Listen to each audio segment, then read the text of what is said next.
Pope Francis visits Mongolia and reveals new details of the upcoming Synod of Bishops and the Vatican-China agreement. Meanwhile, a close papal advisor says Christ needed conversion.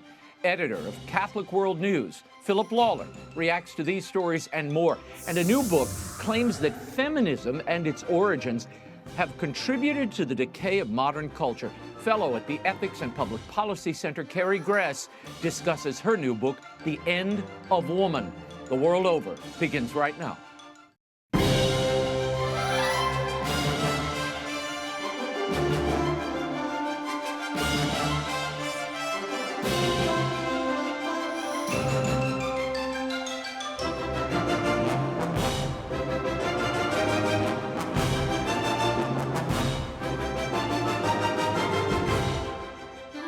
Now, Raymond Arroyo.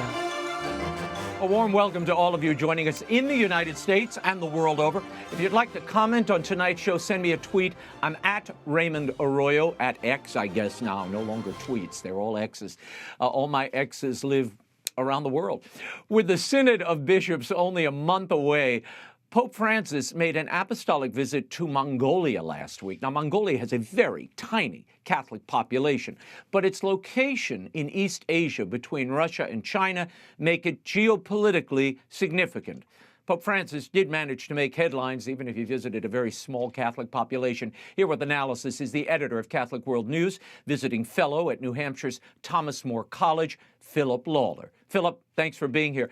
I want to start with Pope Francis's comments about his wishes for the Chinese people. Now, this was interesting. On Sunday at Mass, flanked by the Bishop Emeritus of Hong Kong, as well as the current bishop, he said this: these brother bishops to Chinese people, be good Christians and good citizens. Now, Phil, can one be a good Christian and a good citizen in China, given the reality on the ground there today? And what do you make of this exhortation by the Pope? Well, at best, it's awfully difficult to be a good citizen of a Chinese communist regime and a good Catholic at the same time. But you have to see this comment in context of the fact that the Chinese government is involved in what they call the Sinicization of the Catholic Church.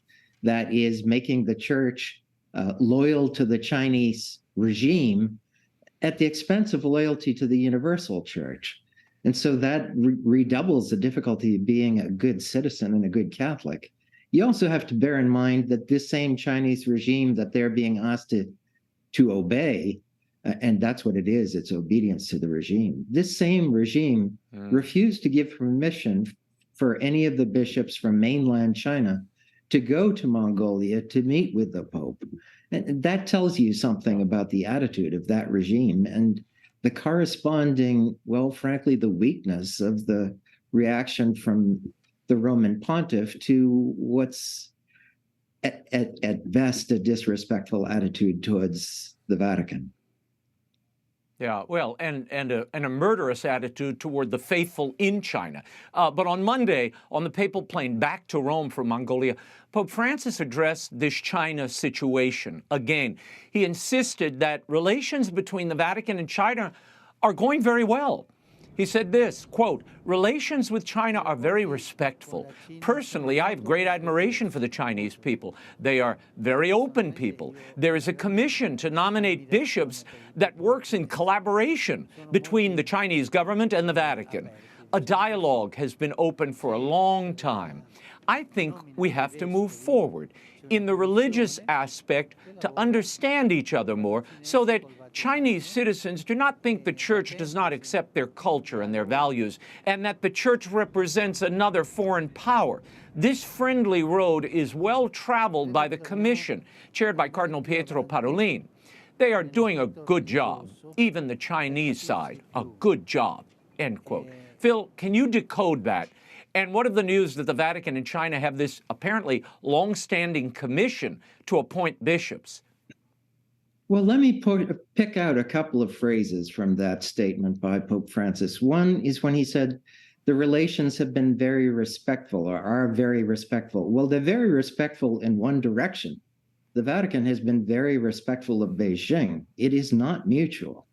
And then I want to just sort of put a pin in another thing where he said we have to move forward, because I think we're going to be talking about moving forward later in this broadcast, in this conversation, in another context.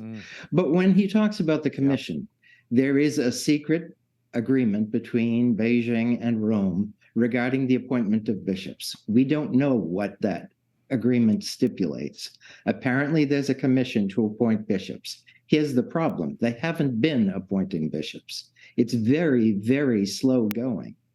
The most recent appointment of a new diocesan bishop in China was the Bishop of Beijing, who was transferred from another diocese without any approval of, apparently without any notice to the Vatican that it was going to happen. So that is hardly respectful.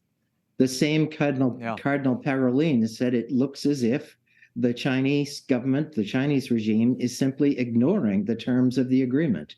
This is not respectful, and it's not helpful, and it's not productive. Phil, what's amazing to me is the deference and the kindness and the gratuitous signs of respect, even the blessing of essentially Xi and his commandants being adjunct members of the Congregation for Bishops in Rome. That's what this amounts to. The Pope is giving his blessing to this adjunct Chinese a commission on bishops apart from the Vatican. And what do you make of the Pope's suggestion here? That the Chinese people are concerned about the church representing another foreign power, and somehow the Chinese people are the ones that need to be placated and calmed down. Yeah, well, of course, frankly, that is the Chinese government's propaganda line. And it's been the propaganda line through the ages of practically every regime that's at odds with the church, that the church is a foreign power, and that Catholics in whatever country it is, in this case, China, should be suspicious of the church, of the universal church. That's not an attitude of loyal Catholics. That's an attitude of communists. And it's frankly frightening to see it coming out of the mouth of the successor to St. Peter. I want to move on to comments the Pope made about the upcoming Synod of Bishops on synodality. Pope Francis was asked about a new book by Cardinal Raymond Burke called The Synodal Process. Now, in it, Burke refers to that synodal process as a Pandora's box that could cause calamity and confusion. Pope Francis reacted this way, quote, "But if you go to the root of these ideas, you will find ideologies. Always, when one wants to detach from the path of communion of the church, what always pulls it apart is ideology. And they accuse the church of this or that, but they never make an accusation of what is true. It is made up of sinners. They never speak of sin. They defend a doctrine like distilled water that has no taste and is not true Catholic doctrine. That is in the creed, and that very often scandalizes." Phil, we could spend a half hour just unpacking this, but I mean, the idea that a doctrine, is somehow, if it's not in the creed, then it's not Catholic doctrine. I don't know where that comes from or who devised that, but I'll move past that for a moment. What of this concern for ideologies? Isn't ideology driving this entire synod? Sex and gender and women's rights, and I mean, isn't that a part of this? That's a huge part of it. In fact, I'm thinking if I could be known for one law, the Lawler's law would be when the other side starts accusing you of something, take a careful look, because that's probably exactly what they're doing. This is an ideological synod. It is dominated by feminism, by gender ideology creeping into the Catholic Church. It is not a synod on synodality. It is not about the question, the very important question, of how the Catholic Church should make decisions about the relationship between the College of Bishops and the Petrine Ministry. It has devolved into a discussion of all the latest liberal hot-button issues, such as blessing for same-sex marriage and ordination of women and climate change and so forth. It is an ideological gathering, and the notion that Cardinal Burke, for instance, is motivated by ideology is as absurd as the idea that he never talks about sin. No, and I, while you mentioned Cardinal Burke, I'm going to mention this Washington Post article that showed up the other day. It reads, the headline, Pope Francis chides his U.S. critics, but whom does he have in mind? And the writer, Jack Jenkins, I love this little disclaimer. In the middle of the piece, Phil, he says, before we move on, a few personalities on the Catholic scene whom Francis may or may not have in mind. So, and I'm listed, Tim Bush is listed, Bishop Strickland. Amazingly, Cardinal Burke didn't make the list, and neither did you. But it's clear from what I'm seeing in the press, they are making this public enemies list of anybody who dares question what's about to happen at this synod. You're somehow a bad person, and we need to call you out. Public enemy number one. This is silly stuff. I mean, if they think nobody's reading the Washington Post, first of all, more people are hearing this than read the Post. But it is interesting that you see these columns coming out, basically ad hominems and dumb attacks on people of real substance in some cases, theologians and holy men and women across the spectrum. Right. And obviously, they may or may not be the people that Pope is thinking about. They're the people Jack Jenkins is thinking about for sure. And it's open season now for a lot of liberal commentators to do things like that, to say, well, you're beyond the pale. We can't talk to you. You're one of these radical ideological Catholics. And you notice, by the way, in all of this discussion, there's no debate on the substance of the issues. Cardinal Burke is suggesting that there is a problem that we could have a runaway synod. Well, the way you answer that concern, if you're really sincere about it, is you say, no, we're not going to have a runaway synod. We're going to control it to the issues on the agenda and look what's on the agenda. And then, of course, you have a problem because these issues are on the agenda. Right. Well, this is the whole problem. And you're right. No one will talk about the substance, and it's ad hominem, silly attacks based on he interviewed that person and he knew that person. And I mean, this is crazy. It's slanderous, and it's attacking people's reputations without engaging the argument because you can't. Phil, also on the papal plane, Francis was asked about the synodal discussions and whether they would be held in open. Pope Francis said this, here's the quote, "On the process of the assembly, there is one thing that we must safeguard, the synodal atmosphere. This is not a television show where you talk about everything. No, there is a religious moment. There is a moment of religious exchange. Without this spirit of prayer, there is no synodality. It becomes politics and parliamentarianism. The synod is not a parliament. Regarding the privacy of discussions, there is a department headed by Dr. Ruffini, that's the media office at the Vatican, who is here and who will issue press releases about this regarding the synod progress. In a synod, it is necessary to safeguard religiosity and safeguard the freedom of those who speak." Now, Phil, what do you make of a moment, an event, billed as listening to the voices of the whole church, now held in private with an invite-only group of people who are of like mind?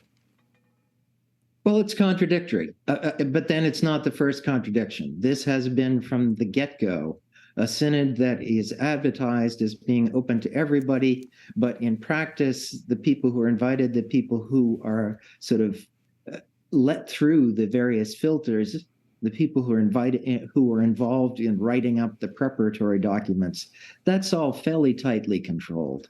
And this synod, frankly, like every synod before it, will be more tightly controlled.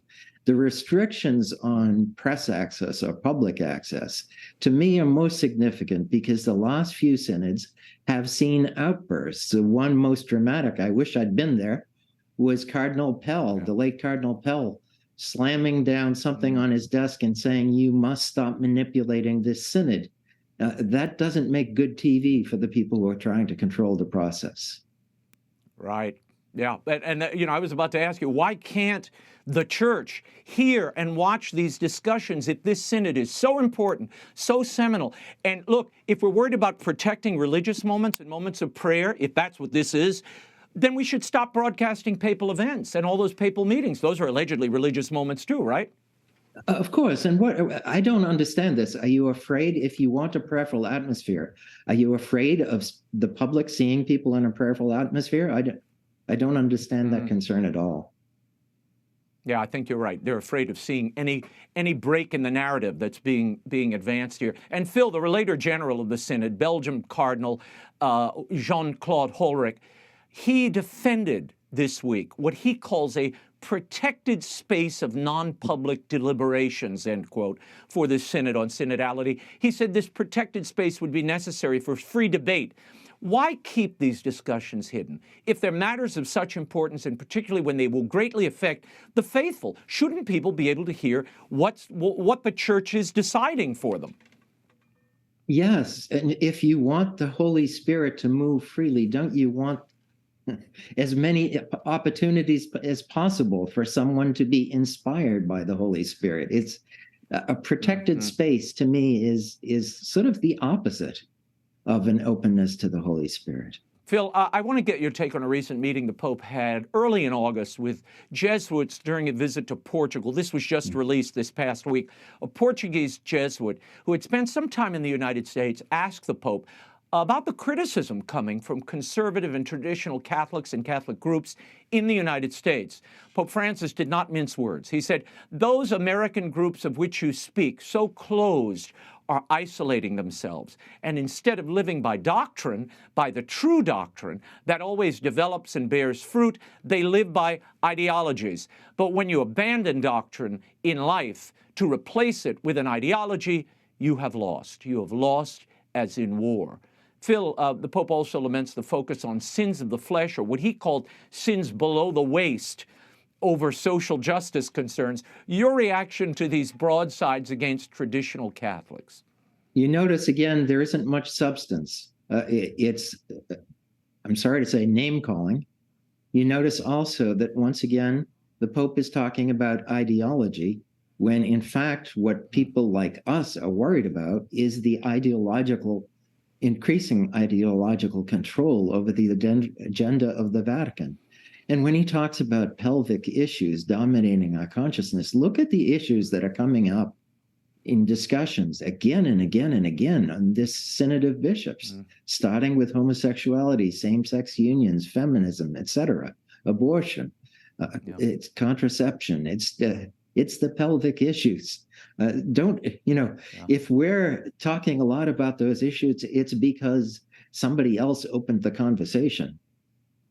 Right. That was previously closed. And, it's very interesting when you look at the panoply of these issues. It seems to me traditional Catholics are concerned about the vertical. They're concerned about the Eucharist, the sacraments, reaching God. The progressives are more focused on the horizontal, all the stuff that's earthbound and pelvic, as you mentioned. And on the papal plane, Pope Francis summed up his critique this way. I want your reaction. He said about Americans, yes, they got mad, but move on. Move on.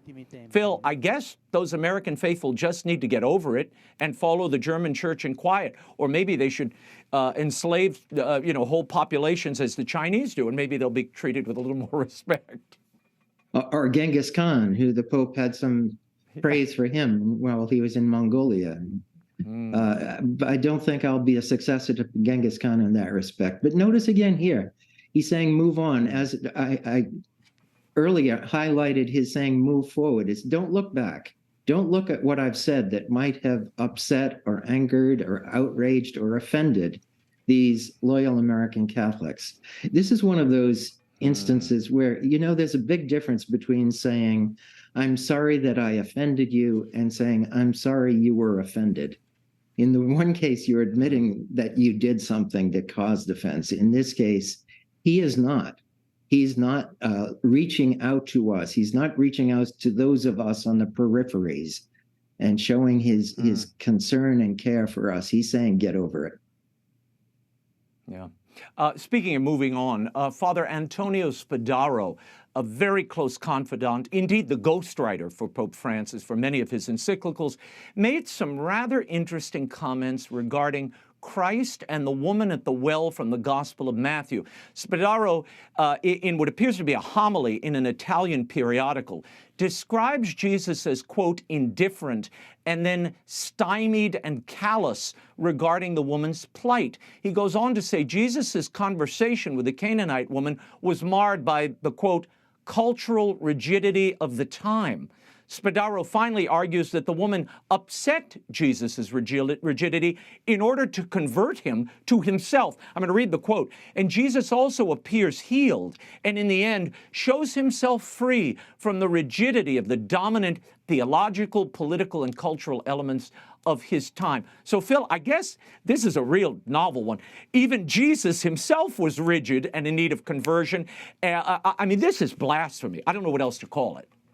I don't either. And we're living in an upside down world when someone who's so closely in touch with the man on Peter's throne is giving the world this sort of, blasphemous understanding where it's not that Jesus converts people, it's that people convert Jesus. I mean, it's mind-boggling.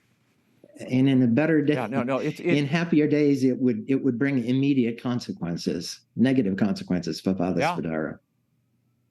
Well, but it's telling. I mean, I never look at what people say, Phil. I always, look at the background, look at the context, then you figure out what they're really saying.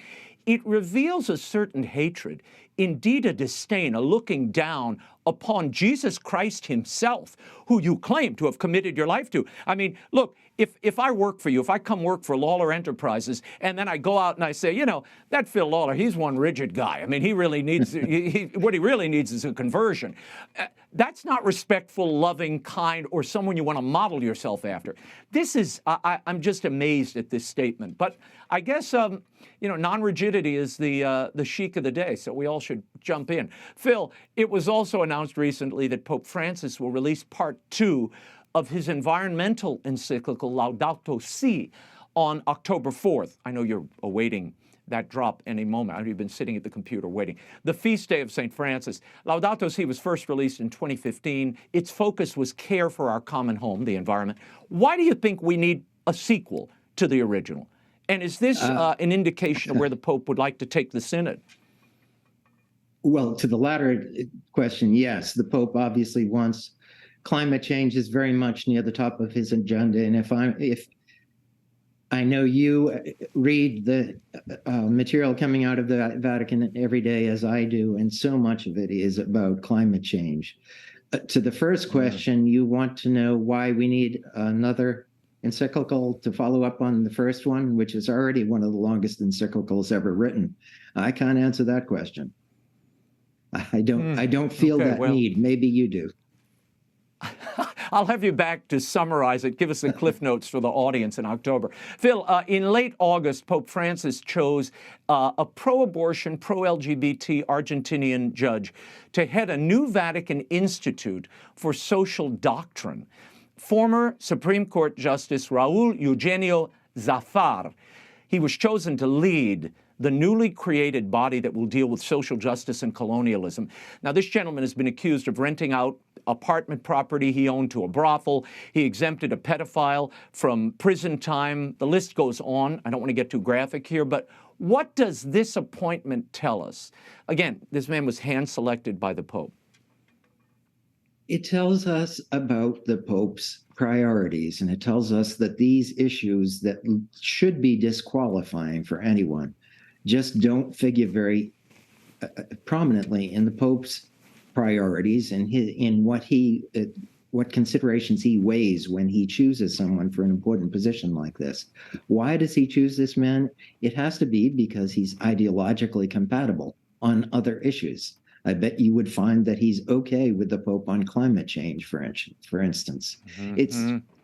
It's a blindness. And it's a blindness that we've seen before, and we've seen it carried out in the Pope's complete change of the Pontifical Academy for Life, which is now very much concerned with, guess what? Climate change. So it's an ideology.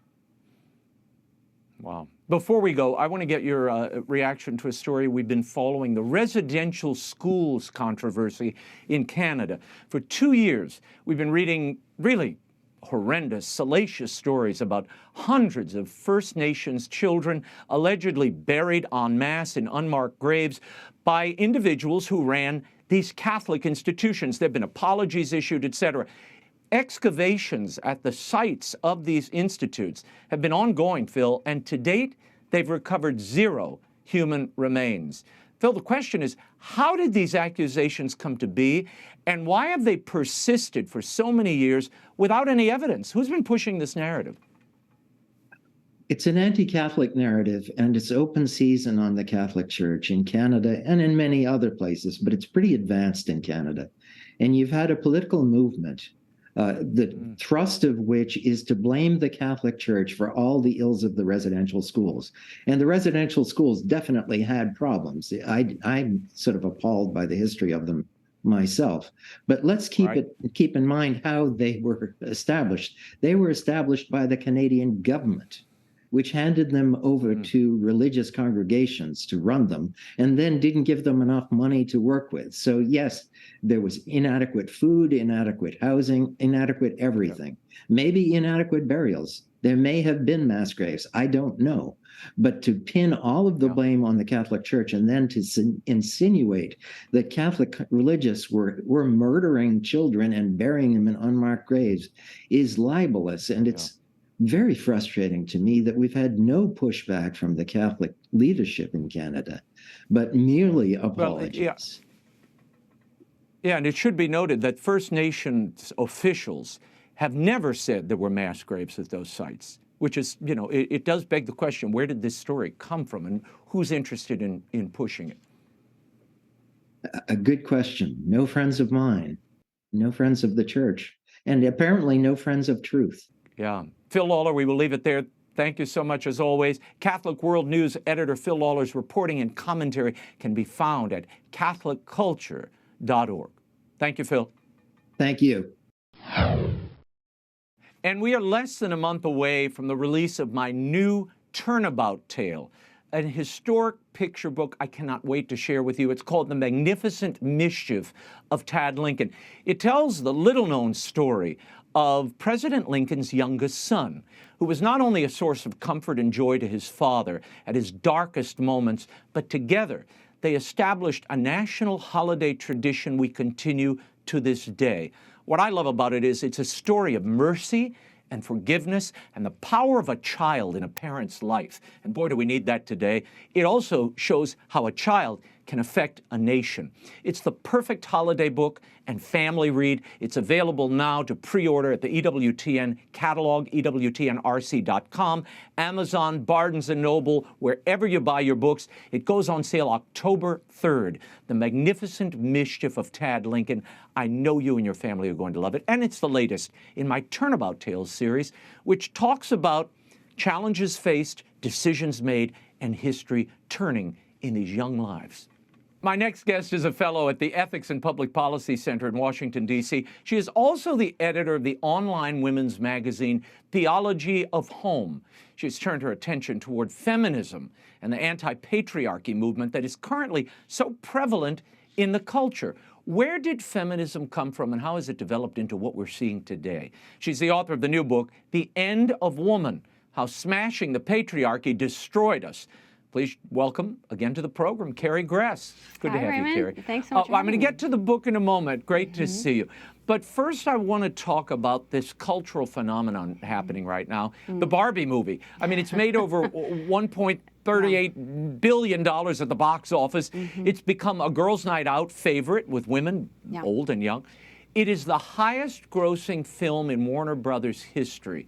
Tell me, Carrie, your reaction to the movie. Why did you take time to write about it, and what is the impact on the culture at large? Yeah, no, I think it's a great question. I begrudgingly went and saw the film with my two teenage daughters, and you know, I found it incredibly painful, partially because I've just written this whole book about smashing the patriarchy and what this has really done to the culture. And you know, I wasn't disappointed in the sense that it was just an amazing piece of propaganda to promote the smashing the patriarchy. And you know, if you look at the men in the film, not a single one of them is needed or necessary. They're all incredibly, you know, just useless characters, but also they make the point that the patriarchy is something that really creates havoc in a culture and disorder and chaos, and it's really the matriarchy that brings order to things. So I think it's incredible because that's the strong message, but it's really wrapped in a lot of pink. It's wrapped in a lot of nostalgia for those of us who played with Barbies when we were little. And it has some very tender moments in it, I think, as well, that really hit the hearts of women. So I think we're just so used to the propaganda machine that we don't really even realize how it's kind of getting around our defenses and leading us to think about men in the way that they would want us to. So I think it's just a new effort by feminists who are aging significantly to bring on a whole new raft of young women to the ideology. In your book, The End of Women, you write about the fairy tale and how fairy tales have changed over the years, particularly with the advent of modern feminism. Yeah. Is Barbie a modern-day feminist fairy tale? What is the moral of that story? Well, I think the big push of Barbie, I mean, especially in this movie, is to make women think that they don't need men, that they don't need children, that those are unnecessary things. And this is, you know, the argument that feminists have been making really since the very beginning, because they've been asking the question, how do we make women more like men, not how do we help women as women? So you can see that. So it's really this mythology, this belief that somehow women are going to be happier if we are, you know, the independent woman who doesn't have a family, has no connections to family, has no children, and then we can just sort of live in this perfect Barbie world, I guess.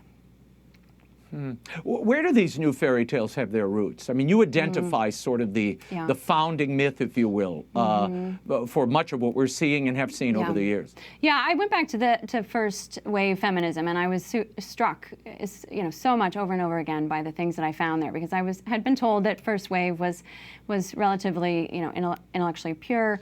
But the story certainly starts there. But I think the big issue, and you know, much of the ideology has evolved over the centuries.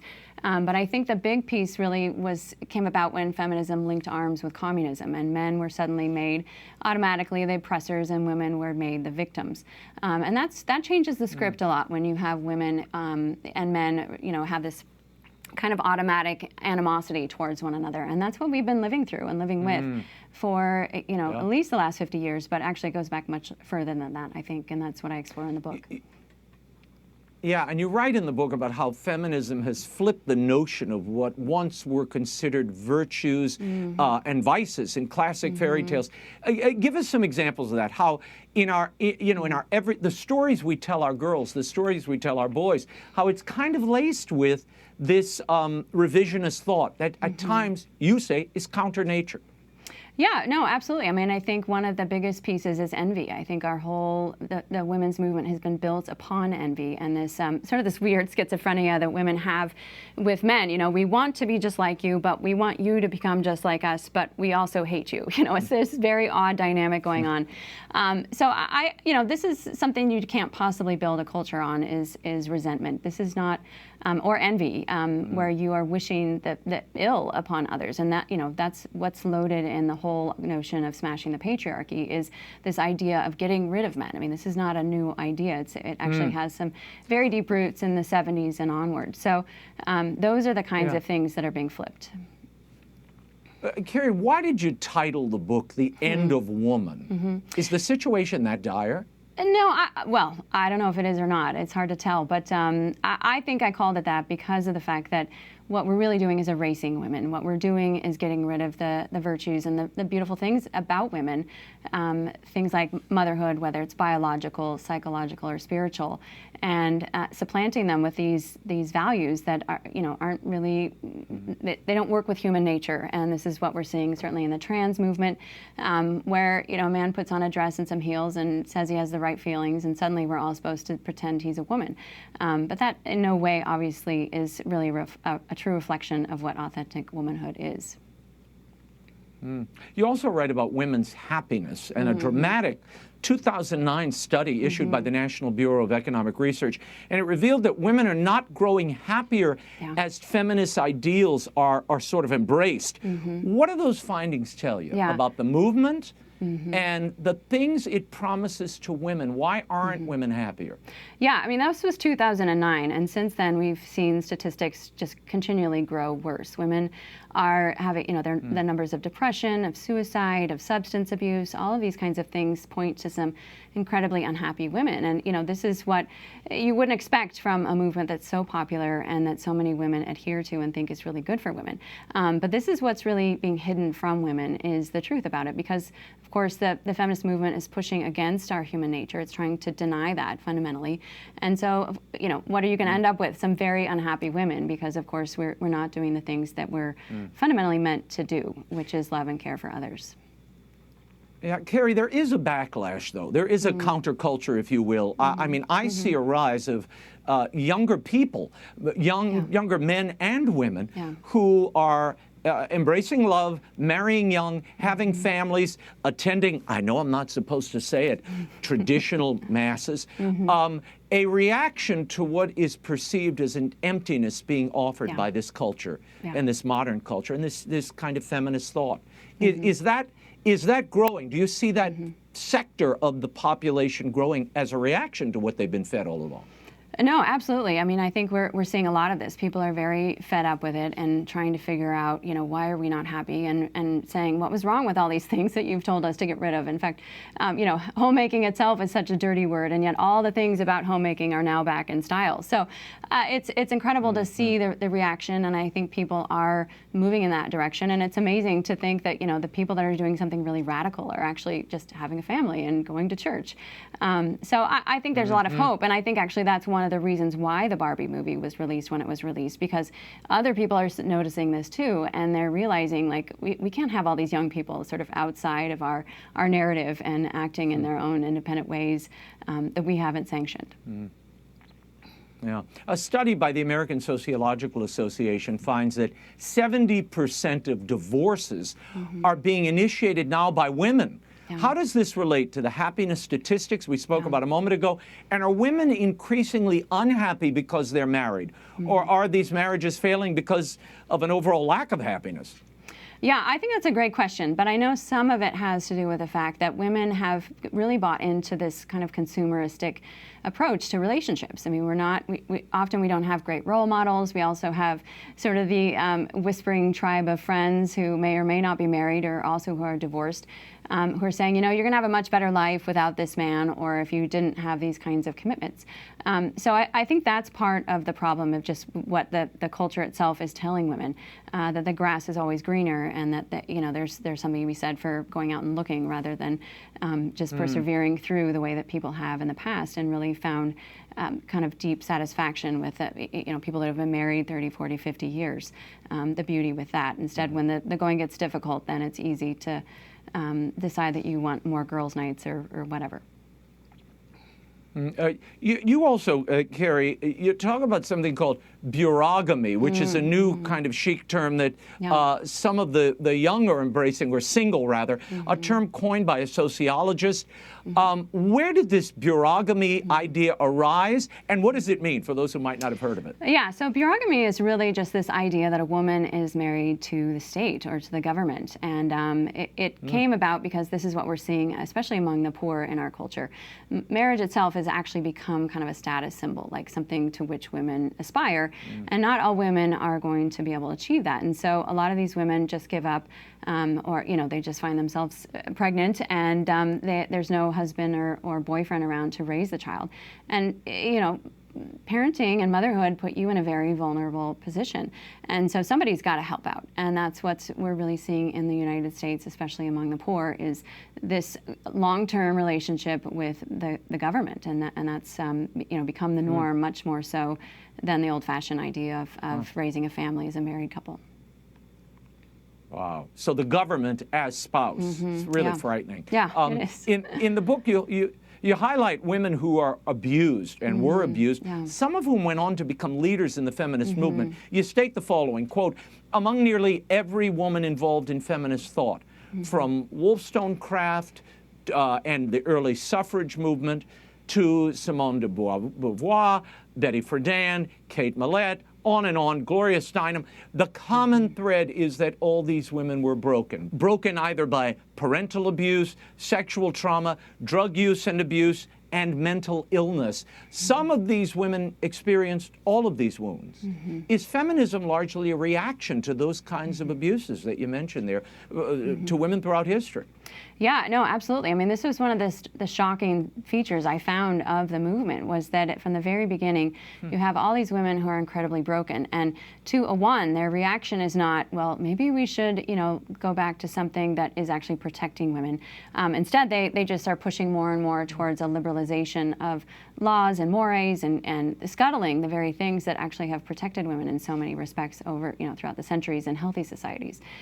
So that was an amazing feature to find, was just how much, broken women who we know, broken people break other people, have had all this control over public policy, and yet these are not the kind of people that you would want, anywhere near it. Yeah. Much has been made recently about men identifying as women and now participating in women's sports as trans athletes. Now we're hearing stories about sororities forced to accept biological males. What are your thoughts on this phenomenon? What are we seeing here? Yeah. And why don't we hear more from women's groups and traditional feminists? Yeah, no, you're not hearing more from traditional feminists, because this is actually really part of the goal. From the 1970s onwards, they made it very explicit that radical feminism really embraced this idea of gender fluidity and of getting rid of genders and whatnot. So this is now just the goal that they've been striving for, partially because we now have the technology to make some of these superficial changes. But yeah, this is the end game. And so that's why so many women are silent about it. It's also why there's this infighting going on among feminists. Someone like J.K. Rowling, who is obviously fighting for, maintaining women as biological women, versus the others who are a lot more outspoken about it and seem to have the louder voices. But this movement hasn't been built on truth, and so therefore it's just going to break down. There's going to be this infighting that happens when it gets to those final stages of what it's been striving for from the beginning. Wow, it's remarkable to watch, I have to say. Carrie, before we go, what do you want readers, both male and female, if I can still say that, what do you want them to take away from the end of Woman? And where are you seeing hope? Yeah. I think I've been amazed. Men love this book. I don't bash men in this book. I think I give men a really great roadmap to understand what's happened to them and why they feel so silenced by women and this power struggle and, all these issues that we're all struggling with. So I think that's, what I would love men to take away. I would love women to know, just to start looking behind the curtain and seeing that we're being indoctrinated every day in so many different ways, that the culture is against us, and to really start looking into, women that you respect and into literature and, finding alternative ways to really understand what it means to be feminine than what the narrative is. But I think we can see hope in a lot of places, like certainly moms groups. This is the Moms for Liberty and Moms for America. These are groups that are providing women a place to actually have their voice heard on a bigger scale. But I think we have a lot of work to do on the cultural level, because this is really where they have schooled us so much, is by having movies and literature. Barbie's a perfect example of it. And we on the pro-life and Catholic side just haven't pushed into that yet and started giving our own message, which frankly is a lot more compelling and beautiful. Yeah, Carrie, as you were speaking and as I read the book, I kept thinking, when the culture discards something, nature inevitably prevails. And you're seeing this kind of movement to cooking and gardening and knitting and crafting. It's become very chic to be a homemaker, except without men and without children. But all the other trappings are there. So it's a very fascinating cultural phenomena we're watching. Now we got to complete the circle and, bring the husband and kids there. And That's what we're working on now. Be more rich. That's right. Yeah. The End of Woman, How Smashing the Patriarchy Has Destroyed Us by Dr. Carrie Gress is available at bookstores everywhere and online from Regnery. Visit her website, carriegress.com. Thank you, Carrie. Thank you. She is the anchor of Fox News Sunday, chief legal correspondent, and host of Livin' the Bream podcast, as well as a best-selling author. Her new book, The Love Stories of the Bible Speak, Biblical Lessons on Romance, Friendship, and Faith, is in bookstores now. Please welcome back to the program my pal Shannon Bream. I'm delighted you're here. Now, we had a little conversation when you first launched the book, and I'm glad we can go a little deeper. This is your third book telling stories of the Bible. The first two were concentrated on women of the Bible primarily. Why did you decide that love and love stories would be your focus? So many of these earlier stories that we told, they did have a love component to them, and some of them are really beautiful. You know, whether you look at the original design for Adam and Eve and man and woman and what God had said about them, sometimes I think it gets lost in the shuffle. People think, oh, the Bible's an old, oppressive book, and it has outdated notions about marriage. But man, it's full of really good advice. And if you go back to what God actually said about marriage, it was a very positive thing, and men and women in partnership and really being each other's best supporters, and with the help of God's unconditional love to guide us in how we're supposed to love. Yeah. I love the way you intro the book. I mean, this is really about God's love for us. That's part of the romance and love that you're getting at here as well. In the intro, you write this. It's a quote from St. Paul. The entire law is summed up in a single command. Love your neighbor as yourself. Now, this is so difficult for many of us to do, but how do these stories help illustrate not only God's love for us, but how we're called to love one another? Yeah. What surprised you as you saw? Because sometimes when you frame things differently, suddenly parts of the story stand out that might not have before. Yeah, over and over in the New Testament, Christ is asked about how do you sum up the law, and it always goes back to that about loving God with all your heart, soul, mind, and spirit, but love your neighbor as yourself. And I checked, there are not any exceptions. Sometimes we're the difficult person to love, but often we have to deal with people like that in our lives. It could be a coworker, it could be a family member, it could be a neighbor, whatever it is. God didn't say like, oh, you get a pass for them. He says you have to love them the way you love yourself. And we're all born inherently selfish. I think we have to fight against that. But think about how you want all the best things for yourself. And we're called to be humble and to really look out for the good of other people. Shannon, what popped out at me as I read this, first of all, your spirit is throughout the book. And I know your love of the scriptures. I know this is not just a curiosity for you. It's a part of your life. How did that inform the stories you decided to choose here? I mean, you open with the Song of Solomon. Now, this is one. Boy. We don't hear this one from the pulpit too often. Right. Or if you hear it, it's in little tiny bits and pieces. When you read it, forced me to go back and read the whole thing when I encountered this chapter. I mean, this is pretty hot stuff. But what does it say about the nature of married love?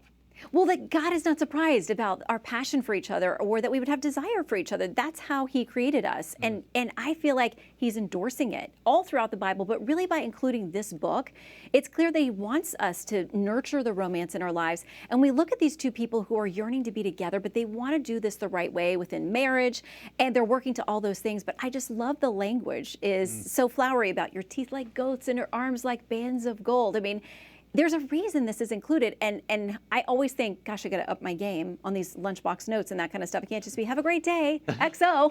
Maybe I should get some inspiration. Well, and that runs to the heart of something that, you know, we were talking about the book before. Something I saw is the practical aspect of this book. It's not just a Bible study, because some people will say, oh, that's a nice thing. That's part of my meditative life. It also is a practical application. There are practical lessons that you kind of draw out of these stories that we can use in our own lives. Tell me about the Song of Solomon, particularly that notion of being the prime support for the one you love. Yeah, I don't want anyone else to be my husband's #1 fan or #1 cheerleader. We really make it a goal to be that for each other. But that means, too, you may feel funny sometimes, maybe with the more flowery language, but why not stop and appreciate them? Remember falling in love with them for the first time and tell them what you think is so great about them. I think that's one of the best ways to nurture a marriage. And like I said, I don't want anyone to ever have first place. I want my husband always to know that there's nobody else who has his back the way I do. Now, there's another story that you probably don't want to go around mimicking, and that is Samson and Delilah. Oh, boy. Who figure here. Why include them? I mean, this is the ultimate dysfunctional relationship. Yeah. Why did we need to know about Samson and You know Delilah? what? In all the books I've done, I include the flawed, messed up relationships and individuals because that's all of us. I mean, none of us are without sin. Christ is the only one in the Bible and our Heavenly Father. And so you think about that and think, okay, I want to make sure that people know, like, no matter what's gone wrong in your life, whether it's circumstances that have come to you or you've made bad decisions, we all do. It's okay. God can work through those. And even at the end of Samson's story, as much as he messed up, he called on God one last time and God was faithful. He was always there and came back to honor Samson when Samson humbled himself and asked for God's help. Yeah, no, the lead up to that, though, is yikes. It was a mess. It's a mess, to say the least. Yeah, real housewives of Judea. Exactly. In a recent op-ed you wrote, at Fox News. You talk about the importance of friendship and the love between friends, which you also include in the book. And you point out that recent studies show that men are suffering from a friendship recession. According to the Survey Center on American Life, the percentage of men with at least 6 close friends fell by half since 1990, from 55% to 27%. The study also found the percentage of men with any close friends jumped 3%, or without any, jumped from 3% to 15%, a 5-fold increase. What did that tell you, and why did you decide to include friends as part of these love stories in the Bible? I think we're created to be in community, and those numbers are so sad to me and really kind of shocking. And I talked to a number of pastors and priests about that number and about friendships and why we aren't better about those in modern society. And they said, you know, we have not placed a value on them like we used to. And we used to be in our communities and know our neighbors and know people at the Elks Lodge or at the Boy Scout troop or in our churches. And we've let some of our houses of worship go. People aren't gathering there in the same ways. So I thought, listen, Jonathan and David, Shadrach, Meshach, and Abednego, people who stood together through very difficult circumstances. We all want those kinds of friends, but it means we have to be those kinds of friends. Yeah. And I want to talk for a minute. You include the story of Job and his friends. Why that story? Now they came to comfort him, really, after his life, is turned upside down. What was the lesson there, and why include that particular story? Man, such difficult, horrible suffering that we're all going to suffer, but it's hard to imagine suffering as much as Job did. His friends initially got it right. They showed up for 7 days. Nobody said anything. They sat there in sorrow together, which was a beautiful thing. And I think sometimes we worry about saying the wrong thing when somebody's grieving, but even just to show up, they'll remember your presence. And sometimes that's what we need more than anything. But they got off on a tangent when they tried to accuse him of harboring sin or doing something wrong. And God comes thundering back in defense of Job at the end, saying, you've gotten it wrong. This is my faithful servant. I'm here to defend him. So as friends, sometimes we get it wrong, but if we're there and we're trying to sit in the grief together, that's at least the greatest gift that we can give to someone. Talk for a moment, because it struck me. And I look, I've always seen the parallels between Adam and Eve, and of course, the Blessed Mother and Joseph, and Blessed Mother and Jesus, that they become the new Adam, the new Eve.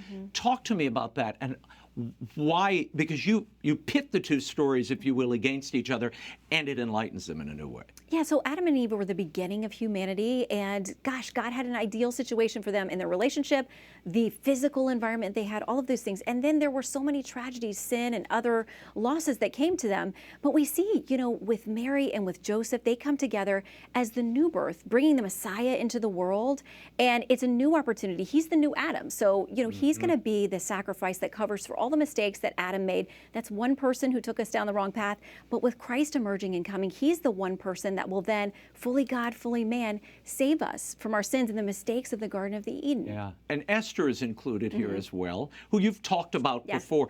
Esther is obviously a big hero for Shannon. She is. She runs throughout all of these books, really. But here you talk about her particular, her friendship. And, you have a woman who's essentially, she's in a beauty competition. Right. To win her husband. On steroids. Yeah, it's like, the Bachelorette biblical times. What's the lesson here? These are two women who are friends. Sorry, this is Esther and Xerxes. Yes. The king who, when it starts out, he's this impetuous, not very nice guy. No. So he does have this crazy beauty pageant, and Esther ends up catching his eye. She has great honor. He chooses her to be his new wife, and we see him change. So we know that he was smitten with her. We don't know her side of the story, if she also fell in love with him. But we know that when she comes to him for help after God's divinely placed her where she was, that he offers her anything up to the half of his kingdom, which in those days would be unthinkable for a woman. So we see him really soften. And the lesson I took from it is that, listen, you may be in a marriage with a less than ideal spouse. The way it came together may be less than ideal, but God can still work through you. When you're faithful to him, that's a witness to your spouse. And often their hearts soften through the process. Yeah, I love the practicality that you draw out of these stories, because I think they weren't meant to be museum pieces. Right. They were meant to be poured into your own life and then lived anew, and you do that. Is there any chapter here that you almost didn't include? You know what was really hard to narrow down for Paul? He had so many different friendships, and I thought, oh my goodness, should these all be different chapters? Should we not try to tackle Paul? He had so many special friendships along the way that we really had a hard time cutting that one down to what Yeah. we did. But he's woven all throughout the New Testament and shows us how this community of believers, many of them under threat of martyrdom, and they suffered that, they bound together, and they're the early church. They're how it came together. Tell me about the relationship that almost didn't make it into this book. Hosea and Gomer is a really tricky one because the book of Hosea is super depressing. It was not joyful. He was a prophet, and the people didn't want to hear from the prophets. They had pulled away from God. They weren't listening to him. And God tells Hosea, you're going to go marry this woman of sort of ill repute. You're going to marry Gomer. She was not a faithful wife. They had a couple kids, and their names are crazy. You know, what the Lord told them to name him, like, I do not love you. You are not my people. But even though Gomer is unfaithful and runs away with other men and gives credit to her lovers for the gifts in her life, even though Hosea was the one providing and taking care for her, it's this picture of God trying to talk to Israel to say, I will always come after you and redeem you. So Hosea, it's a very harsh book, but Hosea's lesson is beautiful in that he goes and redeems Gomer. And he says, you're going to come home with me. I'm going to pay the price to get you out of these debts and slavery and whatever trouble you've gotten yourself into. I'm not just going to bring you home, though. We're going to love each other. This is going to be a real marriage. And I think God so often talks to us that way, that you make mistakes, you run away, you chase other things. I'm always going to be coming after you to redeem you. No, it's a beautiful story. I mean, it's not a sweet one, but it ends well. Important. So that's what we have to focus on. You dedicate the book to your husband, Sheldon, of 27 years. Yes. Give me a sense of how the Bible and your faith have held you together. Now, you've written about this. In your first book, you wrote about the many trials both of you went through, physical, real hardships, and how your faith carried you through. Yeah, you know, when you make your vows before God and in the church and before your friends and family, he seals that together, I think, in a very special way. And we know, we say all the time, we are not perfect. But we're perfect for each other. We believe God put us together. And so we're going to have flaws. We're going to have fights. We're going to have unexpected tragedies. But when you have that to lean on, it makes me wonder how people do marriage without it or do life without it. And there are times we have to be humble. We pray together every night and read from the Word together every night. And I think it's just a great bond for us to say, even if we had a rough day or one of us was, you know, a little antsy and unkind to the other, we're always going to come back to that place where there's something greater that binds us together. What are people telling you about this book? I know you've done book signings. I know you've been doing a ton of media. What are they telling you about the differences? Because look, there are a lot of meditative books, there are a lot of biblical studies out there. Why do you think this one has resonated? And boy, has it resonated. New York Times list over and over and over again. You know what I love is that I have so many couples telling me they're doing this book together. And that's not something I heard from the earlier books. They were more focused on women's Bible studies and those kinds of things. Although I've had men's groups tell me they've done them too. But this one I love that people are reading through together and hopefully strengthening their relationship and being inspired and renewed by what God tells us about our relationships and how beautiful they really can be. Okay, what's next? I hope not like, you know, great meals of the Bible speak, but that could be a good one. We talked about manna. Yeah, manna. You know, there's some other good ones that we could have fish, in there. Jesus cooked the fish for the apostles. Feeding 5,000. Yeah, look, there are a lot of options. If you do big group events, there are. I'm giving you the next book. And this could have a culinary crossover and a Fox Nation special. Raymond, although I can't cook, so I would be quickly exposed. Sheldon can do the cooking. Sheldon is an you amazing cook. He's an amazing cook among all of his other great qualities. I am going to try a fiction book that is definitely got a thread of faith through it, but it's one of those things that I woke up and it came to me. And I felt like, okay, Lord, you've dropped this in my lap, helping me to steward it. I've already told you I'm coming to you for pointers because I've not written fiction. You do it so beautifully. And I'm going to pick your brain on how to do that. But there's a message there that I want to share. I am happy to help anytime, and I'll bring my next Bible study to you. That is all the time we have for now. Be sure to catch us next week. Until then, we will be scouting the world over for all that is seen and unseen. On behalf of the staff and crew of EWTN News, thank you for watching. I'm Raymond Arroyo. Bye now.